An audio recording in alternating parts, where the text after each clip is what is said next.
అదే సందర్భంలో వంగవీటి రంగాకి వర్ధంతి జయంతులు ఇట్లాంటి వాటిలో ప్రభుత్వం తరపున అధికారికంగా కార్యక్రమాలు ఏమైనా చేస్తున్నారు రాష్ట్ర వ్యాప్తంగా? లేదా పవన్ కళ్యాణ్ ఏమన్నా ఇల్లు నివాళులు అర్పించాడా? ఎప్పుడైనా చూసారా మీరు?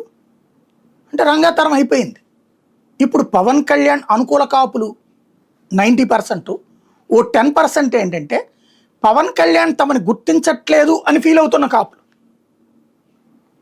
పవన్ కళ్యాణ్ తమను గుర్తించట్లేదు, తమకు పదవులు ఇప్పించట్లేదు అని ఫీల్ అవుతా, కాపులకి సరిగ్గా న్యాయం జరగట్లేదు ఈ కూటమి ప్రభుత్వంలో అని ఫీల్ అవుతున్నా, అయినా పవన్ కళ్యాణ్ ఏమి చేయలేకపోతున్నారంటూ ప్రభుత్వం మీద ఒత్తిడి తేవడానికి జరుగుతున్న ప్రయత్నం తప్ప వాళ్ళందరూ సంఘటితం అయ్యారని నేను అనుకోవట్లేదు. అమ్మటి రాంబాబు వైసీపీలో ఉన్న కాపు సామాజిక వర్గంలో మాత్రమే అంతే అంతే అంతే. ఇప్పటికే వాస్తవంగా వైసీపీ కాపులు చాలా దూరం అయ్యారు. అదేంటంటే జగన్ కాపులకు అన్యాయం చేశాడని కాదు, ఎందుకంటే జగన్ ఇచ్చినన్ని మంత్రి పదవులు, జగన్ ఇచ్చినన్ని ఎమ్మెల్యే పదవులు, జగన్ ఇచ్చినంత ఫ్రీ స్వేచ్ఛ కాపు నాయకులకి ఇంకెవరు ఇవ్వలేదు నన్ను అడిగితే.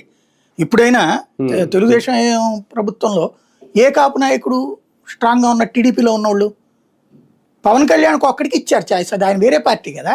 టీడీపీలో ఉన్న ఏ కాపు నాయకుడు యాక్టివ్గా ఉన్నాడు, అంత దూకుడుగా ఉన్నాడు? అలాగే పవన్ కళ్యాణ్ కాకుండా అక్కడ పవన్ కళ్యాణ్ ఇండివిజువల్ అక్కడ